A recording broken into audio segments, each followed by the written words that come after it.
السلام عليكم ورحمة الله وبركاته. الحمد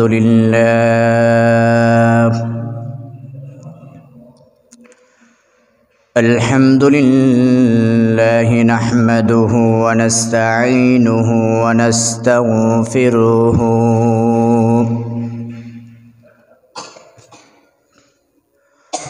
ونؤمن به ونتوكل عليه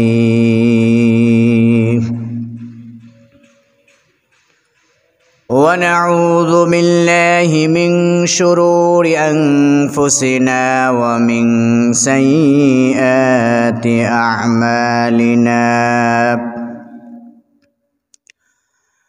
من يهد الله فلا مضل له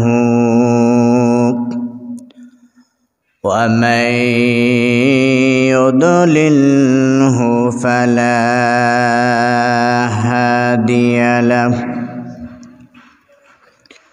أما بعد فأعوذ بالله من الشيطان الرجيم. بسم الله الرحمن الرحيم. وقال ربكم ادعوني أستجب لكم إن الذين يستكبرون عن عبادتي سيدخلون جهنم داخرين. وقال النبي صلى الله عليه وسلم الدعاء مخ العباد أو كما قال النبي عليه الصلاة والسلام. हर गोरी देने को तू तैयार है, जो न मंगे उससे तू बेजार है। ला इलाहा ला इलाहा ला इलाहा لا إله إلا الله لا إله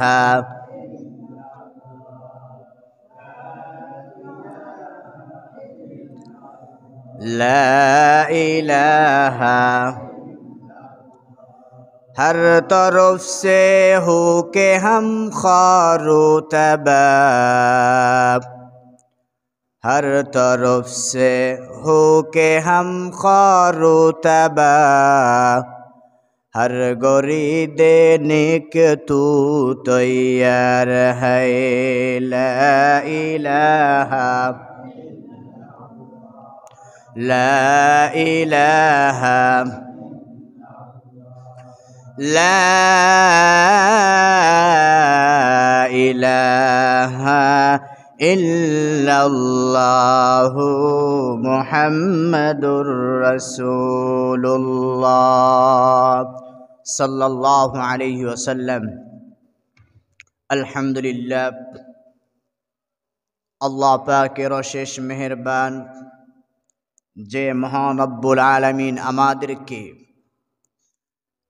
जुमार नामाज आदाय करार पूर्वे किछु दीनी नसीहात शोनार जन्य আল্লাহ পাক তৌফিক দিয়েছেন, এজন্য প্রাণ খুলে বলি আলহামদুলিল্লাহ।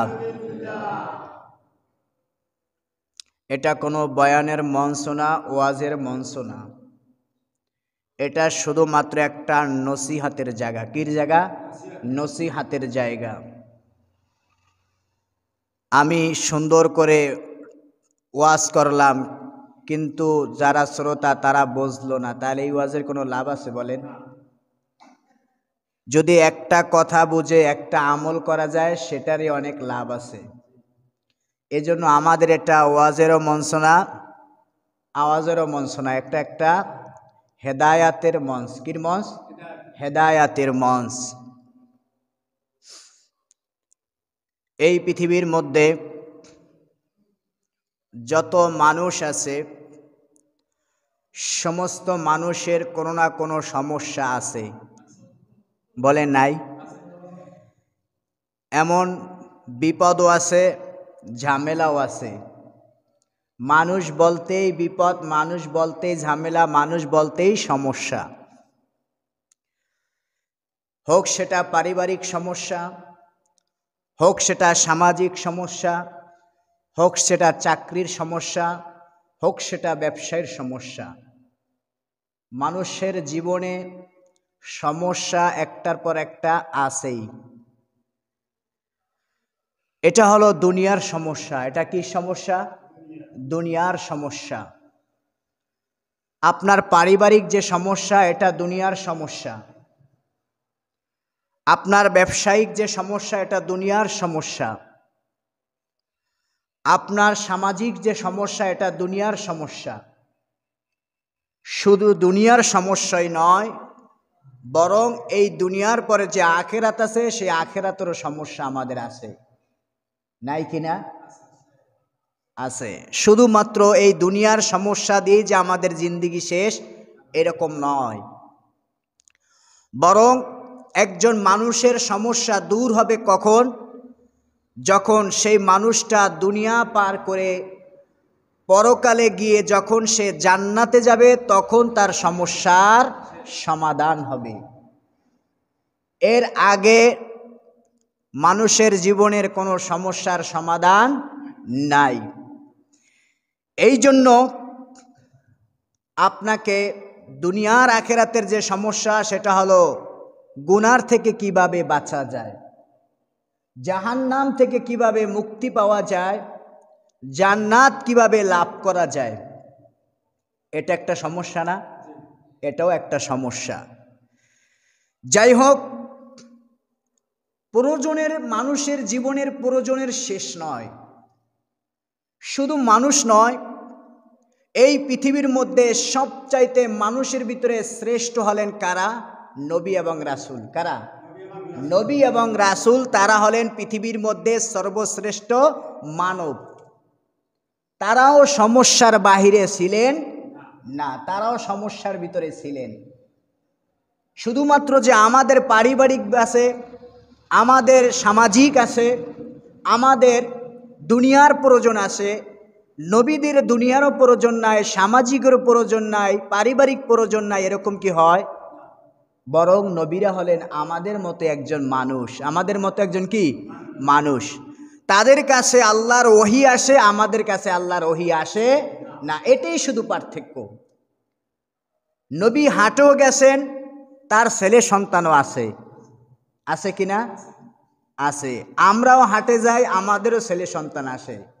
শুধু নবী এবং মানুষের ভিতরে পার্থক্য হলো তাদের কাছে ওহী আসে, আমাদের কাছে ওহী আসে না। এটাই শুধু মানুষের ভিতরে পার্থক্য, আর কোনো পার্থক্য নাই।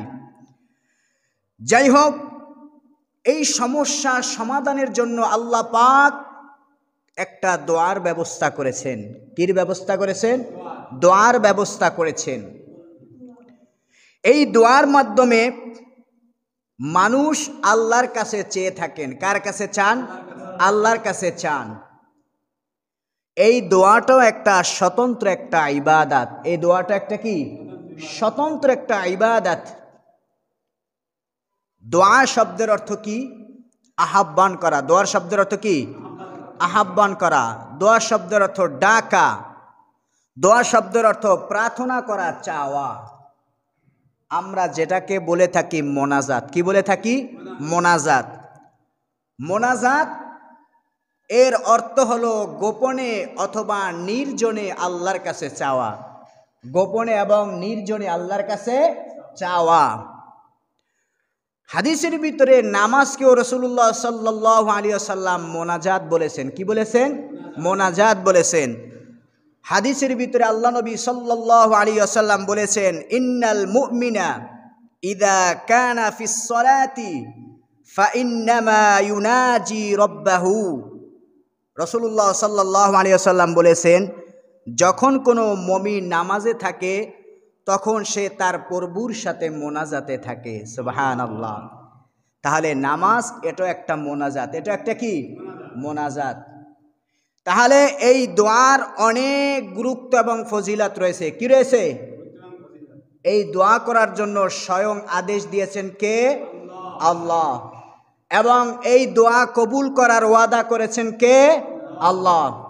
আল্লাহ রাব্বুল আলামিন সূরা মুমিনের 60 নম্বর আয়াত, কয় নম্বর? 60 নং আয়াতের ভিতরে আল্লাহ রাব্বুল আলামিন বলেছেন, ওয়াকালা রাব্বুকুম উদউনি আস্তাজিব লাকুম ইন্নাল্লাযীনা ইস্তাকবিরুনা আন ইবাদাতি সায়াদখুলুনা জাহান্নামা দাখিরিন। আল্লাহ রাব্বুল আলামিন বলতেছেন, তোমরা আমাকে ডাকো, আমি তোমাদের ডাকে সাড়া দিব। বলেন সুবহানাল্লাহ। আর যে ব্যক্তি অহংকার বশত আল্লাহকে ডাকে না, মোনাজাত করে না, কি করে না? আল্লাহকে ডাকে না, মোনাজাত করে না, আল্লাহ রাব্বুল আলামিন তাকে লাঞ্ছিত সহিত জাহান্নামের ভিতরে প্রবেশ করাবেন। তাহলে দোয়ার গুরুত্ব এবং ফজিলত আছে না নাই? আছে। স্বয়ং দোয়া করার জন্য আদেশ করেছেন কে? আল্লাহ। তাহলে রাসূলুল্লাহ সাল্লাল্লাহু আলাইহি ওয়াসাল্লাম বলেছেন, দোয়া করার জন্য আদেশ করেছেন আল্লাহ, আর দোয়া কবুলের ওয়াদা দিয়েছেন কে? আল্লাহ। রাসূলুল্লাহ সাল্লাল্লাহু আলাইহি ওয়াসাল্লাম বলেছেন, এই যে দোয়া, এটা একটা আমার উম্মতের জন্য, আল্লাহ পাকের জন্য একটা হাদিয়া। সুবহানাল্লাহ বলবেন না?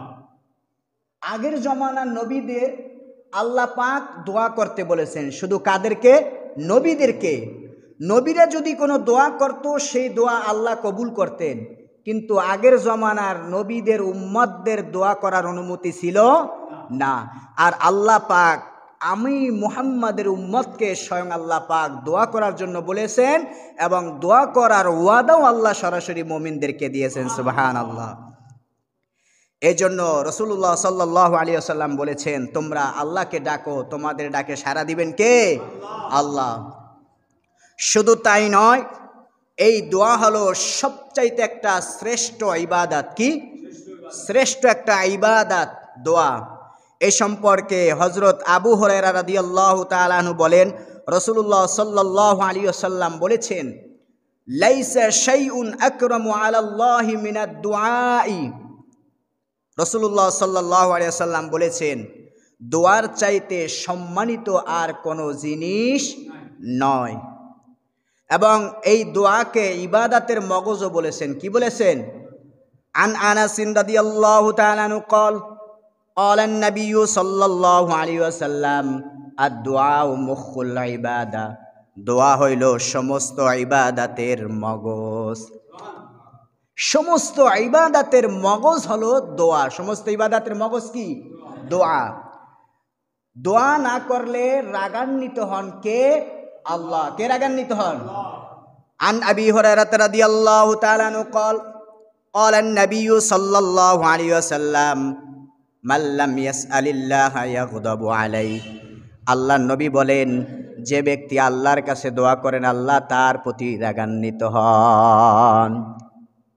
যে আল্লাহর কাছে চায় না, তার প্রতি রাগান্বিত হন কে?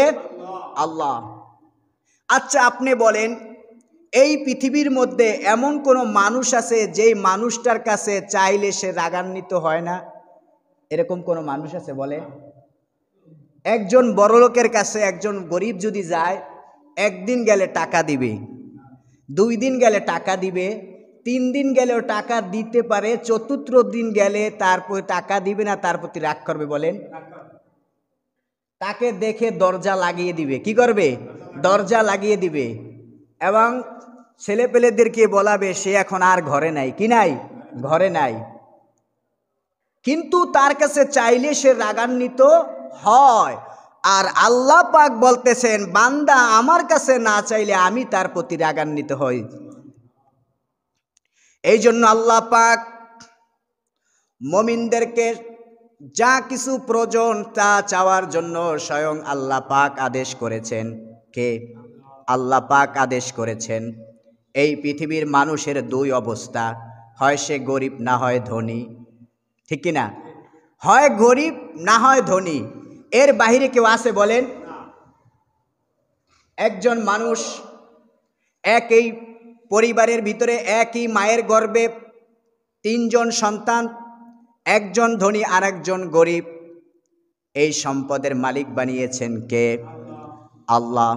আমাদের চোখে যার সম্পদ আছে সে বড়লোক, যার কোটি কোটি টাকা আছে, যার দুইটা বাড়ি আছে, একটা ঢাকা শহর বাড়ি আছে, সে আমাদের চোখে বড়লোক, ঠিক কিনা? আর যার টাকা নাই, যার বাড়ি নাই, সে গরিব। সে কি? গরিব। তাহলে আমাদের চোখে যার হাজার হাজার টাকা আছে, বাড়ি আছে, সে বড়লোক, আর যার নাই সে গরিব। সে কি? গরিব। তাহলে এই যে আল্লাহ পাক বলতেছেন আমাদের চোখে তারা বড়লোক আবার তারা গরিব, তাহলে আল্লাহ পাক যার হাজার হাজার টাকা আছে, যার 5টা 10টা বাড়ি আছে, সে বড়লোক, কিন্তু আল্লাহর ব্যালেন্সে কোনো টাকা আছে বলেন? আল্লাহর ব্যালেন্সে, আল্লাহর কি গুলশানে কোনো বাড়ি আছে? আল্লাহর আমেরিকার কোনো বাড়ি আছে? তাহলে আল্লাহর বাড়ি নাই, আমাদের বাড়ি আছে, আমরা বড়লোক, আল্লাহ কি? গরিব, ঠিক কিনা? কিন্তু এই পৃথিবীর মধ্যে যা কিছু আছে সবগুলো তৈরি কার? আল্লাহর। আল্লাহর সব সম্পদ, আল্লাহর কি? সম্পদ। আমাদের চোখে যাদের সম্পদ আছে তারা বড়লোক, আর যার সম্পদ নাই তারা হলেন গরিব। তাহলে আমাদের চোখে বড়লোক, তাহলে আল্লাহর চোখে কি? আল্লাহ রাব্বুল আলামিন কোরআনে কারীমের ভিতরে বলেছেন ইন্নাল্লাহা গনিয়্যুন ওয়া আনতুমুল ফুকারা। আল্লাহ বলতেছেন আমি হইলাম ধনী আর তোরা সব হলি ফকিন্নির গ্রুপ। আল্লাহ বলতেছেন কি? আমি ধনী, তোমরা সব গরিব। তোমরা সব কি? গরিব। আপনার হাজার হাজার টাকা আছে, আপনার গুলশানে 2টা বাড়ি আছে, যদিও আল্লাহর কিছু নাই, কিন্তু আল্লাহ পাক আপনাকে এমন একটা রোগ দিয়া দিবেন যেই রোগের কারণে আপনাকে একদিনের ভিতরে আল্লাহ ফকিন্নি বানিয়ে ছাড়বেন। এই ক্ষমতা আছে কার? আল্লাহর। এই জন্য আল্লাহ রাব্বুল আলামিন বলতেছেন বান্দা, এই যে তোকে আমি তোর 2টা ভাইয়ের ভিতরে আমি তোকে ধনী বানিয়েছি, বড়লোক বানিয়েছি, এটা আমার একটা দয়া বা মায়া ছাড়া তুই হতে পারতি না। কারণ আমি তাকে চাইছি বড়লোক বানাতে, সে বড়লোক হয়েছে। আমি চাই নাই তাকে বড়লোক বানাতে, সে বড়লোক হতে পারে নাই। সুতরাং আমার সম্পদ যেহেতু তোকে আমি দিয়েছি, এই সম্পদের তুই চিরস্থায়ী মালিক নয়, এই সম্পদের সামান্য কয়েকদিনের জন্য মালিক। যখন তুই পৃথিবীর মধ্যে থাকবি সম্পদের মালিক থাকবি, যখন পৃথিবীর মধ্যে থাকবি না তোর এই সম্পদের কোনো বাহাদুরি থাকবে না। পৃথিবীর মধ্যে যতদিন তুমি আসো, দেহে প্রাণ আছে, ততদিন পর্যন্ত তুমি এই টাকার ক্ষমতা বাহাদুরি করতে পারবা। যখন পৃথিবী থেকে তুমি চলে যাবা তখন এই টাকার কোনো কাজে আসবে না। এই জন্য আল্লাহ রাব্বুল আলামিন বলতেছেন আমি হইলাম বড়লোক আর তোমরা সকলেই হলা গরিব। তোমরা সকলেই কি? গরিব। এই জন্য আল্লাহ রাব্বুল আলামিন বলতেছেন পৃথিবীর সকল মানুষ যাবে কার কাছে? আল্লাহর কাছে। আর যে মানুষগুলো আল্লাহর কাছে চায় না, আল্লাহ পাক তার প্রতি রাগান্বিত হন। বিশ্বনবী বলেছেন মাল্লাম ইয়াসআলিল্লাহ ইয়াগদাবু আলাই, যে ব্যক্তি আল্লাহর কাছে চায় না তার প্রতি আল্লাহ রাগান্বিত হন। গরিবরাও আল্লাহর কাছে চাবে, বড়লোকরা কার কাছে চাবে? আল্লাহর কাছে চাবে। কারণ তামাম পৃথিবীর সব কিছু আল্লাহ পাক তৈরি করেছেন। এই যে বড়লোক কোটি টাকার মালিক, এই কোটি টাকার মালিক মূলত কে? আল্লাহ। দেখাশোনার দায়িত্ব দিয়েছেন কাকে? মানুষদেরকে। কাদেরকে? দেখাশোনার দায়িত্ব শুধু মানুষদেরকে, দেখভাল করার দায়িত্ব শুধু সম্পদ মানুষদেরকে দিয়েছেন। মূলত সম্পদের মালিক কে? আল্লাহ।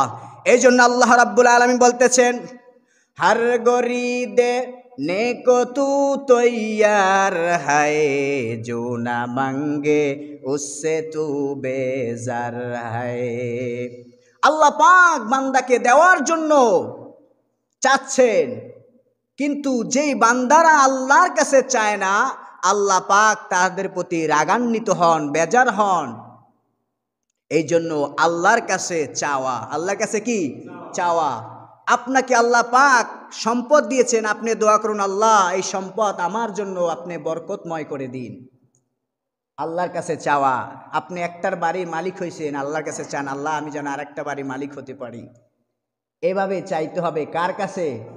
আল্লাহর কাছে চাইতে হবে। আল্লাহর কাছে চাইলে কোনোদিন আল্লাহ বান্দাকে নারাজ করেন না, আল্লাহ বান্দার হাত ফিরিয়ে দেন না।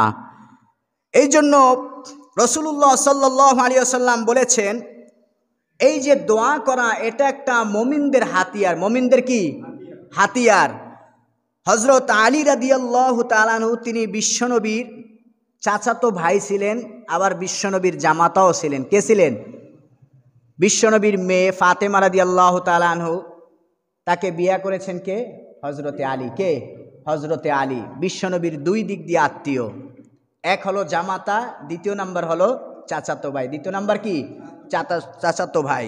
এই হযরতে আলী রাদিয়াল্লাহু তাআলা আনহু বলেন, রাসূলুল্লাহ সাল্লাল্লাহু আলাইহি ওয়াসাল্লাম বলেছেন, আদ-দুআউ সিলাহুল মুমিনি ওয়া ইমাতুদ্দিন ওয়া নূরুস সামাওয়াতি ওয়াল আরদ। দোয়া এটা মুমিনদের একটা হাতিয়ার। দোয়া মুমিনদের একটা কি হাতিয়ার। দুই নাম্বার, দ্বীনের খুঁটি হলো দোয়া। দ্বীনের খুঁটি কি? দোয়া। তিন নাম্বার, এই দোয়া আসমান এবং জমিনের হলো নূর। সুবহানাল্লাহ বললেন না? এই দোয়ার মাধ্যমে মূলত রাসূলুল্লাহ সাল্লাল্লাহু আলাইহি ওয়াসাল্লাম এই পৃথিবীর মধ্যে ইসলাম প্রতিষ্ঠাতা করেছেন। কারণ রাসূলুল্লাহ সাল্লাল্লাহু আলাইহি ওয়াসাল্লাম যখন দাওয়াত দিতেন, দাওয়াত দিয়ে আয়েশা তিনি আবার নামাজে বৈশা দোয়া করতেন। এরকম হাদিস আছে না? আছে। শুধু দাওয়াত দিয়ে ক্ষান্ত হন নাই, বরং তিনি দাওয়াত দিয়ে আবার কি করতেন? আল্লাহর কাছে দোয়া করতেন। আল্লাহ নবী সাল্লাল্লাহু আলাইহি ওয়াসাল্লাম দুইজন ব্যক্তির জন্য দোয়া করেছিলেন। একজনের নাম হলো হযরতে ওমর। কে? হযরতে ওমর। দুই নাম্বার হলো আবু জাহেল। দুই নাম্বার কে? আবু জাহেল। তাহলে ওমর এবং আবু জাহেলের জন্য দোয়া করেছিলেন, আর এই দোয়া কবুল করেছেন কার জন্য? ওমরের জন্য। কার জন্য? ওমরের জন্য। তাহলে রাসূলুল্লাহ সাল্লাল্লাহু আলাইহি ওয়াসাল্লাম শুধুমাত্র দাওয়াত দিয়ে ক্ষান্ত হন নাই, বরং তিনি আল্লাহর কাছে দোয়া করেছেন। কি করেছেন?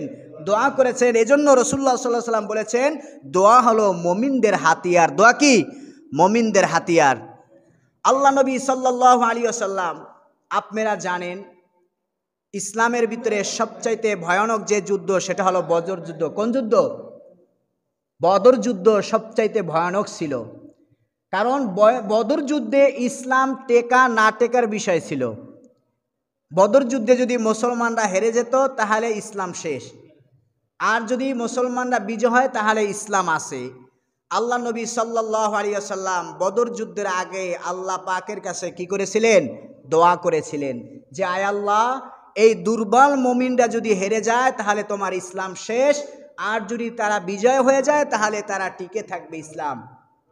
তাহলে বোঝা গেল দোয়া হলো মুমিনদের একটা হাতিয়ার। দোয়া কি? মুমিনদের একটা হাতিয়ার এবং দ্বীনের একটা খুঁটি। এই দোয়ার কারণে দ্বীন টিকে আছে। দোয়ার কারণে কি? দ্বীন টিকে আছে। এই জন্য দোয়া করতে হবে কার কাছে? আল্লাহর কাছে। শুধু মাত্র দ্বীনের খুঁটি নয়, প্রত্যেকটা মানুষের জীবনের যা কিছু প্রয়োজন সব কিছু চেতে হবে কার কাছে? আল্লাহর কাছে। ছোট হোক বড় হোক যা হোক না কেন সব কিছু আল্লাহর কাছে আমাদের চেতে হবে। আপনি রাস্তায় বের হয়েছেন, আপনি গাড়ি পাইতেছেন না, আপনার ইমার্জেন্সি দরকার, দোয়া করুন মনে মনে, আল্লাহ আপনি আমাকে গাড়ির ব্যবস্থা করে দিন। এটা একটা দোয়া। এটা একটা কি? দোয়া। আপনার ঘরে খাবার নাই, আল্লাহর কাছে আইসা দোয়া করুন, আল্লাহ আপনি আমার খাবার ব্যবস্থা করে দিন। আপনার জুতার ফিতা নাই, আল্লাহর কাছে দোয়া করুন, আল্লাহ আপনার জুতার ফিতার ব্যবস্থা করে দিন। সাহাবায়ে কেরাম থেকে এভাবে আসছে, সাহাবায়ে কেরাম জুতার ফিতাটাও ছিঁড়ে গেলে তারা চেয়ে নিতেন কার কাছ থেকে? আল্লাহর কাছ থেকে। কারণ আল্লাহ যদি বান্দার ব্যবস্থা করে দেয় তাহলে সেই বান্দার আর কোনো চিন্তা থাকে? বলেন, কোনো চিন্তা থাকে না। এই জন্য আল্লাহর কাছে দোয়া করা, কার কাছে দোয়া করা? আল্লাহর কাছে দোয়া করতে হবে। এই দোয়াটা অনেক গুরুত্ব, এই দোয়াটা কি অনেক গুরুত্ব। এই জন্য রাসূলুল্লাহ সাল্লাল্লাহু আলাইহি সাল্লাম বলেছেন, আদ-দুআউ হুয়াল ইবাদাহ, দোয়া একটা ইবাদত। দোয়া একটা কি? ইবাদত। নামাজ যেভাবে একটা ইবাদত, রোজা যেভাবে একটা ইবাদত, এবং যাকাত যেভাবে একটা ইবাদত, ঠিক তেমনিভাবে দোয়াও একটা ইবাদত। দোয়া একটা কি? ইবাদত। এখন মানুষ বলে যে আমি তো কত দোয়া করেছি, আল্লাহ তো আমার কোনো দোয়া কবুল করে না। বলে কি না বলেন? কয় জীবনে কত দোয়া করছি, কোনো দোয়াই তো কবুল হয় না। কয় দোয়া যদি কবুল হইতো তাহলে আমার জিন্দিগি এরকম আর থাকতো না। দোয়া কবুল হয় না, এই জন্য হতাশ হওয়া যাবে না। এখন কোনো মানুষ যদি বলে আমি যে নামাজ পড়ছি, আমার নামাজ কবুল হয়েছে কি হয় না, আপনি বলতে পারবেন? বলেন, আপনি নামাজ কবুল হয়েছে কিনা আপনি বলতে পারবেন না। এখন যদি আপনি বলেন যে আমার নামাজ যদি একটুটা কবুল হয়, সামনে উত্তরটা পড়ব, এটা কোনো কথা? বলেন। ঠিক তেমনিভাবে দোয়া একটা ইবাদত। আপনি দোয়া করেন, দোয়া কবুল হয়েছে কি হয় না এটা একমাত্র জানে কে? আল্লাহ। দোয়া কবুল করা মালিক কে? আল্লাহ। এই জন্য দোয়া করা এটা একটা স্বতন্ত্র ইবাদত। এখন মানুষ এই দোয়াটাকে উঠিয়ে দিতেছে, এই দোয়াকে কি উঠিয়ে দিতেছে। এখন বলতেছে, কিছু কিছু মানুষ বলতেছে যে এখন আর দোয়া করা লাগে না, এখন আর কি দোয়া করার প্রয়োজন নাই, দোয়া না করলেও চলবে। দোয়া না করলেও কি চলবে? দোয়া না করলেও যারা বলে চলবে, এই সমস্ত মানুষগুলো মানুষদেরকে আস্তে আস্তে কি করতেছে, এক একটা করে বের করে দিতেছে। এখন যারা দোয়া করতে মন চায় না, তারা তো মনে করবে যে হুজুর একজন পাইছি, আর দোয়ার প্রয়োজন নাই, আর দোয়ার কি প্রয়োজন নাই। সেও এখন একজন সাইকুল হাদিস হবে। কি হবে? সাইকুল হাদিস হবে। কারণ যারা বলেছে দোয়া আছে, তাদের বিপরীতে একজন বলতেছে দোয়া নাই। যারা দোয়ার পক্ষে না, তারা তার পক্ষে যাবে কিনা? বলেন, যাবে কিনা? মানুষ এমনি দোয়া করতে চায় না, আরও যদি সুযোগ দেয় যে দোয়া করার প্রয়োজন নাই, তাহলে তো মানুষ তারই মুরিদ হবে, হবে কিনা? তাহলে যারা বলেছে দোয়া নাই, দোয়া উঠিয়ে দিল। আর এক শ্রেণী আবার বলবে নামাজ নাই, যারা নামাজ পড়ে না তারা নামাজ ছেড়ে দিল। তাহলে আস্তে আস্তে দেখা যায় সব ইবাদত নাই। তাহলে মানুষ এখন কি করবে? এই জন্য এখন মানুষদেরকে আস্তে আস্তে মানুষদেরকে গোমরা বানাইতেছে। কি বানাইতেছে? গোমরা বানাইতেছে। এখন নাকি শোনা যাইতেছে নামাজের পরে নাকি আর দোয়া প্রয়োজন হয় না। এই জন্য এখন আপনারা বলেন নামাজের পরে দোয়া আছে কিনা নাই, এটা আমাদের দরকার আছে। যারা বলেছে নামাজের পরে দোয়া নাই, আপনি যদি মরে যান, সে কি আপনার কবরে যাবে? বলেন, যাবে? সে আপনার কবরে যাবে না, আপনিও তার কবরে যাবেন না। এখন আপনি বলবেন যে আমি দোয়া করে যদি আমি জাহান্নামে যাই, তাহলে তো আমি যাব, সে তো আর জাহান্নামে যাবে না। কিন্তু দোয়া এটা একটা বড় একটা ইবাদত। দোয়া বড় একটা কি ইবাদত। এই দোয়া স্বয়ং কার কাছে করতে হবে?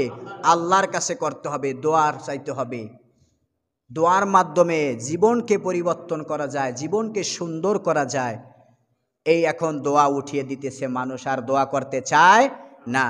এই জন্য রাসূলুল্লাহ সাল্লাল্লাহু আলাইহি ওয়াসাল্লাম বলেছেন, তোমরা দোয়া করবা আল্লাহর কাছে। যে ব্যক্তি আল্লাহর কাছে দোয়া করে, আল্লাহ পাক তার জীবন চলাকে সহজ করে দেয়। বান্দার জীবনের যা কিছু প্রয়োজন হয় সব কিছু দান করে দেয় কে? আপনি যদি আল্লাহ আপনাকে উপকার করে, পৃথিবীর কোনো মানুষ আপনার ক্ষতি করার রাখে। আবার আল্লাহ যদি কোনো মানুষের ক্ষতি করে, পৃথিবীর কোনো মানুষ তাদেরকে উপকার করতে পারে না। পারে? পারে না। তাহলে আমাদের ভরসা থাকবে একমাত্র কার প্রতি? আল্লাহর প্রতি। আল্লাহর যেটা ইবাদত করলে আমার জীবন সুন্দর হবে, কে নিষেধ করলো কে নিষেধ করলো না সেটা আমার দেখার বিষয় না। আমি আমার কাজ করব, আমার কবরে আমি যাব, তাদের কবরে তারা যাবে। এই জন্যই আল্লাহ পাক কোরআনের ভিতরে সূরা ইন্না কুল ইয়া আইয়ুহাল কাফিরুন নাজিল করেছেন, লাকুম দীনুকুম ওলিয়া দিন। সর্বশেষ বলেছেন তোমাদের প্রতিদান তোমাদের কাছে, আমাদের প্রতিদান আমাদের কাছে। যারা দোয়া করে না তাদের প্রতিদান তাদের কাছে, আমরা দোয়া করি আমাদের প্রতিদান আমাদের কাছে। এজন্য তাদের কথা শোনা যাবে না। ইউটিউবের কোনো কথা শুনে কোনো আমল ছাড়া যাবে না। আমি এখন ভাইরাল হওয়ার জন্য আমি যদি বলি নামাজ জায়েজ নাই, বলেন আমার মানুষ কি মুরিদ হবে না? যারা নামাজ পড়ে না তারা বলবে একজন হুজুর পাইছি, তাকেই তো দরকার। দলিল কি? ইউটিউবে বলছে। দলিল কি? ইউটিউবে বলছে। এখন ইউটিউবের কথা অনুযায়ী কি কোনো কথা মানা যায় বলেন? এখন আমি ইউটিউবে যদি বলি যে কোনো মানুষ ভাত খেতে পারবে না, ভাত খাওয়া হারাম, আপনারা কি ভাত খাবেন না? খাবেন কি না? তাহলে ইউটিউবের কথা শুনে আপনি যদি বলেন যে হুজুরে বলছে ভাত খাওয়া হারাম, আজকে থেকে ভাত ছেড়ে দিছি, এটা কেউ করবে বলেন? এটা ছাড়বে না। কিন্তু যদি বলি যে নামাজ পড়তে হবে না, এটা মানবে। এটা কি মানবে?